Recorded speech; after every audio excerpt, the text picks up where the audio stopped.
क्या किया 2 महीने में? 100 दिन की कार्य योजना बनाने की बात की, 100 दिन होने वाले हैं, मेरी गारंटी है 100 दिन की कार्य योजना पूरी करने वाली कार्य योजना अगर 100 दिन में बन जाए तो मुझे एक टेलीफोन कर देना, गोविंद डोटासरा वो कार्य योजना आ गई है, अब तेरे को क्या कहना है मैं उस पर बता दूंगा कि मुझे क्या कहना है। ठीक है, विधानसभा क्षेत्र में इनके कार्यकर्ता पूछेंगे कि आप इतनी इतनी बड़ी बातें कर रहे थे, आप कर क्या रहे हो, आप हमारा काम क्यों नहीं हो?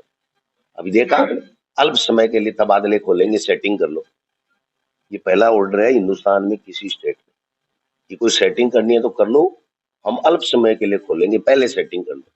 होती है कोई ऐसे? आप एक तरफ तो कह रहे हो कि डिजाइन नहीं चलेंगी, पॉलिसी तो एक दो डिपार्टमेंट में पुलिस में हो सकती है, बाकी डिपार्टमेंट में पॉलिसी नहीं है वैसा। जब पॉलिसी बनाओ और उसके बाद में तबादले खोलो तो पॉलिसी से होंगे, हम स्वागत करेंगे। लेकिन अगर आप कह रहे हो डिजायर से नहीं करेंगे और हम डिजायर पहले से सेटिंग कर लो और हम बैन खोलने वाले हैं, इसका मतलब स्पष्ट रूप से या तो ब्यूरोक्रेसी हावी होगी या भयंकर भ्रष्टाचार होगा, जिसकी जवाबदारी किसकी होगी साहब? इन्हीं की होगी कि हमारे विपक्ष पे डालेंगे। इसलिए मैं तो ये कहना चाहता हूँ कि 2 महीने के लगभग हो गए, एक योजना नहीं, बेरोजगारों के लिए कोई बात नहीं, नौकरी के लिए कोई बात नहीं। 5,000 राजीव मित्रों को इन्होंने फेंक दिया बाहर कि जाओ, अरे नाम बदल दो। अच्छा एक बात बताइए साहब, वो कहते हैं कि वो तो कांग्रेस के लोग थे, मान लिया, तो जो अधिकारी 5 साल हमारे साथ अच्छे पोर्टफोलियो संभाल रहे थे, अच्छा काम कर रहे थे, क्या उनको उन्होंने नहीं रख रखा है? वो अधिकारी भी हमारे हैं, फिर लाओ गुजरात से सारे के सारे, दूसरे स्टेट से लाएंगे क्या अधिकारी? अधिकारी तो यही रहेंगे। आज किसी आदमी को जो सीएमओ में काम कर रहा था उसको आप मतलब 500-600 किलोमीटर दूर भेज रहे हो, वहां भी तो वो सरकार का ही काम कर रहा है, आपके निर्देशों की तो पालना करेगा। तो ये कौन सी परंपरा डाल रहे हैं? आज तक ऐसा नहीं हुआ भाई साहब।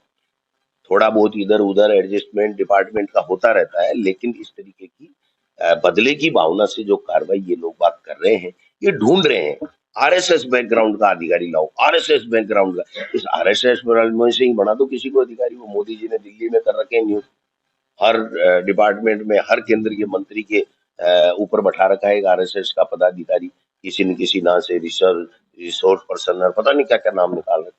यहाँ भी वही मॉडल लगा तो कौन मना कर रहा है? इनको कोई मना कर रहा है क्या? आज ये बहुमत में है। आप बताओ 25 लाख की चिरंजीवी योजना है, उसको बंद करके 5 लाख रुपए की वो आयुष्मान भारत लेकर के आ रहे हैं। क्या आप कर क्या रहे हो?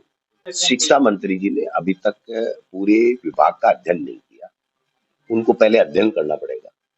जो आज पाठ्यक्रम है 12वीं तक स्कूली शिक्षा का, वो है एनसीईआरटी पाठ्यक्रम, जो भारत सरकार की संस्था है।